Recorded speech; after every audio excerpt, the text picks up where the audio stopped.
উচ্চ ন্যায়ালয়ে গঠন কৰা ন্যায়িক তদন্ত আয়োগৰ জবানবন্দী গ্ৰহণৰ দ্বিতীয় দিন সোমবাৰৰ পৰা জবানবন্দী গ্ৰহণ প্ৰক্ৰিয়া আৰম্ভ কৰিছিল ন্যায়াধীশ সৌমিত্ৰ শইকীয়াৰ এজনীয়া তদন্ত আয়োগে জুবিন গাৰ্গৰ মৃত্যুৰ তদন্তৰ বাবে গঠন কৰা হৈছিল এই তদন্ত আয়োগ সানমাৰীৰ খাদী আৰু গ্ৰামোদ্যোগ বিভাগৰ চৌহদত জবানবন্দী গ্ৰহণৰ ব্যৱস্থা কৰিছে তদন্ত আয়োগে 21 নৱেম্বৰ পৰ্যন্ত হ'বলগীয়া এই প্ৰক্ৰিয়াত প্ৰথম দিনটোত আয়োগৰ সন্মুখত উপস্থিত নহল এজনো লোক প্ৰাণৰ শিল্পীগৰাকীৰ ন্যায়ৰ স্বাৰ্থত এজনীয়া তদন্ত আয়োগৰ সন্মুখত বিভিন্নজনে জবানবন্দী দিব বুলি আশাবাদী জুবিন অনুৰাগী ন্যায়িক আয়োগ গঠন কৰা চৰকাৰৰ সিদ্ধান্তটো সত্য আৰু ন্যায় বিচাৰৰ প্ৰতি এক গুৰুত্বপূৰ্ণ পদক্ষেপ বুলি সামাজিক মাধ্যমত পোষ্ট মুখ্যমন্ত্ৰী ডক্টৰ হিমন্ত বিশ্ব শৰ্মাই আয়োগৰ কাম-কাজত সকলোকে সহযোগিতা আগবঢ়োৱাৰ লগতে আয়োগৰ কাৰ্যবিধিত সক্ৰিয়ভাৱে অংশগ্ৰহণ কৰাৰ আহ্বান মুখ্যমন্ত্ৰীগৰাকীৰ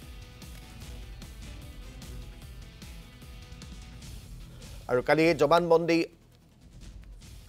প্ৰদান কৰিবৰ বাবে এজনো লোক উপস্থিত নহল এই সৌমিত্ৰ শইকীয়াৰ ন্যায় তদন্ত আয়োগত আৰু আমি আপোনালোকক এই গোটেই বিষয়টো সন্দৰ্ভত সবিশেষ জনাবৰ বাবে এই মুহূৰ্তত যদুমণি শইকীয়াৰ সৈতে ফোন যোগে সংযুক্ত হৈছো যদুমণি শইকীয়া কালিৰ দিনটোত এজন লোকেও জবানবন্দী প্ৰদান নকৰিলে আৰু আজি দ্বিতীয়টো দিন আজি কোনোবা হয়তো সেই জবানবন্দী গ্ৰহণৰ বাবে বা জবানবন্দী প্ৰদানৰ বাবে আজি যাব বুলি আশা কৰা হৈছে মই আপোনাৰ পৰা সবিশেষ জানিব বিচাৰিম হয় যাওক ৰাজদীপ গুৰুত্বপূৰ্ণ কথাটো হৈছে জুবিন গাৰ্গৰ মৃত্যুক লৈ সমগ্ৰ অসম তথা জুবিন গাৰ্গৰ অনুৰাগীসকলৰ মাজত যিমান তুলপাৰ লাগিছিল যিমান হৈছৈ লাগিছিল এছআইটি গঠনক লৈ যিমান প্ৰশ্ন কৰিছিল যে এছআইটিয়ে পক্ষপাতিত্ব কৰিব পাৰে বা এছআইটিয়ে সঠিক দিশত তদন্ত নকৰিব পাৰে গতিকে সিবিআইক দিব লাগে সেই সময়তে অখিল গগৈ লুৰিণজ্যোতি গগৈ ইত্যাদিকে ধৰি বিৰোধী পক্ষসমূহে দাবী উত্থাপন কৰিছিল যে এখন ন্যায়িক আয়োগ তদন্ত আয়োগ গঠন কৰিব লাগে এই তদন্তৰ বাবে কিন্তু এগৰাকী উচ্চ ন্যায়ালয়ৰ এগৰাকী চিটিং জাজ কৰ্মৰত ন্যায়াধীশৰ জৰিয়তে এখন তদন্ত আয়োগ গঠন কৰাৰ পিছতো কালিৰ দিনটোত আৰু আজি 10:30টাৰ পৰা আয়োগৰ কাম-কাজ আৰম্ভ হয় এই পৰ্যন্ত এতিয়ালৈকে কোনো এজন লোকে সাক্ষ্য দিবলৈ অহা নাই এটো আটাইতকৈ দুৰ্ভাগ্যজনক ঘটনা আপুনি চাওক কি হ'ব লাগিছিল যিসকল লোকে ইমান কৈ আছিল যে জুবিন গাৰ্গৰ এইটো হৈ মৰিছে হিটো হৈ মৃত্যু হৈছিল এইটো হৈছিল যিমানখিনি কথা কৈ আছিলে সেই সকলোখিনি কথা তথ্য সহকাৰে আহি আয়োগত দাখিল কৰিব লাগিছিলে যিসকলে সামাজিক মাধ্যম যোগে কৈ আছিলে সামাজিক মাধ্যম যোগে কৈ থাকিলে কোনেও ন্যায় নাপায় সেইটো একদম স্পষ্ট কথা হয় তেওঁলোকে এছআইটিত গৈ তথ্য প্ৰমাণ দিব লাগিব নহয় ন্যায়িক আয়োগত তথ্য প্ৰমাণ দিব লাগিব যিহেতু এছআইটিক লৈ বহুতে প্ৰশ্ন কৰিছে সেই কাৰণে মুখ্যমন্ত্ৰীগৰাকীয়ে ন্যায়াধীশ সৌমিত্ৰ শইকীয়া তেওঁ কৰ্মৰত ন্যায়াধীশ তেওঁৰ জৰিয়তে এখন আয়োগ গঠন কৰিছে আৰু আয়োগৰ ইয়াত কালিৰ পৰা কাম-কাজ আৰম্ভ হৈছে গতিকে সেই তালৈ যিসকলে ইমান দিনে অভিযোগ দি আছিল সেই মানুহ কিয় নাহিল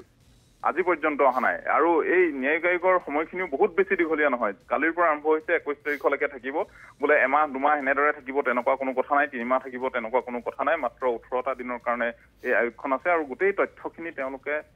সংগ্ৰহ কৰিব লাগিব এইখিনি সময়ৰ ভিতৰত যিসকল জুবিন গাৰ্গৰ অনুৰাগী আছে যিসকল জুবিন গাৰ্গক ভাল পায় যিসকলৰ হাতত তথ্য আছে তেওঁলোকে আহি কিন্তু ইয়াত দাখিল কৰাটো খুব উচিত আৰু গুৰুত্বপূৰ্ণ পদক্ষেপ হিচাপে বিবেচিত হ'ব সময়োচিত পদক্ষেপ নহলে ন্যায়িক আয়োগখন গঠন কৰাৰ কোনো অৰ্থ নাথাকিব যদি কোনেও সহযোগ নকৰে যাৰ হাতত তথ্য আছে বুলি ইমান দিনে কৈ আছিলে তেওঁলোক যদি নাহে তেওঁলোকে যদি ইয়াত তথ্য দাখিল নকৰে তেতিয়াহ'লে কিন্তু এই গোটেই প্ৰক্ৰিয়াটো ফটোগ্ৰাফেনলৈ পৰিণত হ'ব আৰু আমি যিটো বিচাৰি আছিলো নিৰপেক্ষ হ'ব লাগে এছআইটিৰ তদন্তৰ প্ৰতি যদি কোনোবাই প্ৰশ্ন তুলিছে এই ন্যায়িক আয়োগৰ চিটিং জাজৰ জৰিয়তে গঠন কৰা ন্যায়িক আয়োগৰ তদন্ত প্ৰক্ৰিয়াত কোনেও প্ৰশ্ন তুলিব নোৱাৰে তাত সিবিআই হওক বা আন কোনো সংস্থাৰ দ্বাৰা কৰা তদন্ততকৈ এই তদন্ত যথেষ্টখিনি উচ্চ মানৰ বুলি এইটো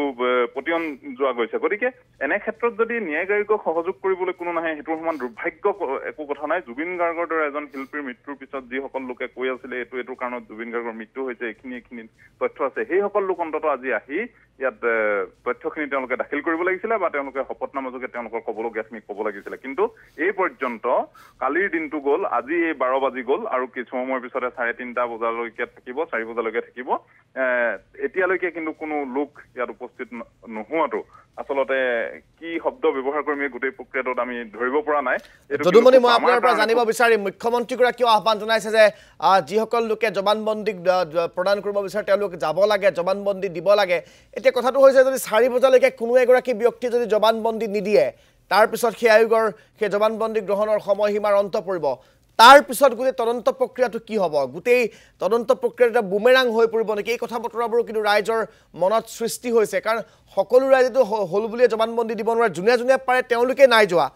যাৰ যাৰ ক'বলগীয়া আছে তেওঁলোকে এতিয়া লুকাই আছে তেওঁলোকে আঁতৰি আছে গোটেই বিষয়টোৰ পৰা এতিয়া গোটেই এই যদি জবানবন্দী যদি কোনো নিদিয়ে তেনেহ'লে তাৰ প্ৰভাৱ কেনেকৈ পৰিব হয় চাওক ন্যায়িক আয়োগে নিজস্বভাৱে যিখিনি কৰিবলগীয়া আছে সেইখিনি কৰিব অমৃত প্ৰভাৰ সাক্ষ্য গ্ৰহণ কৰিব লাগিব সিদ্ধাৰ্থৰ সাক্ষ্য গ্ৰহণ কৰিব লাগিব সেইখিনি সাক্ষ্যখিনি গ্ৰহণ কৰিব সেইখিনি ন্যায়িক আয়োগৰ নিজস্ব গণ্ডিৰ ভিতৰত থাকি তেওঁলোকে কেনেকৈ কৰিব ইতিমধ্যে তেওঁলোক কাৰাগাৰত আছে সেইখিনি সেই প্ৰক্ৰিয়াটো এটা বেলেগ প্ৰক্ৰিয়া কিন্তু বাকী যিসকল লোক আছিলে যিসকলৰ লোকক এছআইটিয়ে প্ৰায় 90জন 100জন লোকক ইতিমধ্যে জেৰা চলাইছে যিসকল লোকৰ হাতত কিছু তথ্য আছে সেইসকল লোকক ইতিমধ্যে জেৰা চলাইছে সেই লোকসকলে যিসকল লোকে ইমান দিনে সামাজিক মাধ্যম ফেচবুক বা হোৱাটছআপ বা টুইটাৰত এই কথাখিনি কৈ আহিছিলে যে এইদৰে কৰা হৈছে সেই মানুহখিনিয়ে যদি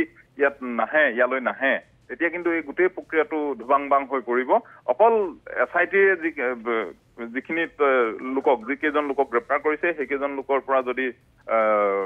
ন্যায়িক আয়োগে তথ্য গ্ৰহণ কৰি তেওঁলোকৰ সেই লিপিবদ্ধকে সেই তথ্যকে লয় তেনেহ'লে কিন্তু যিসকল আমি কৈ আছো যিসকলে আমি হঠাতে সৰব হৈ আছো আমি নিজকে এই গোটেই বিষয়টোত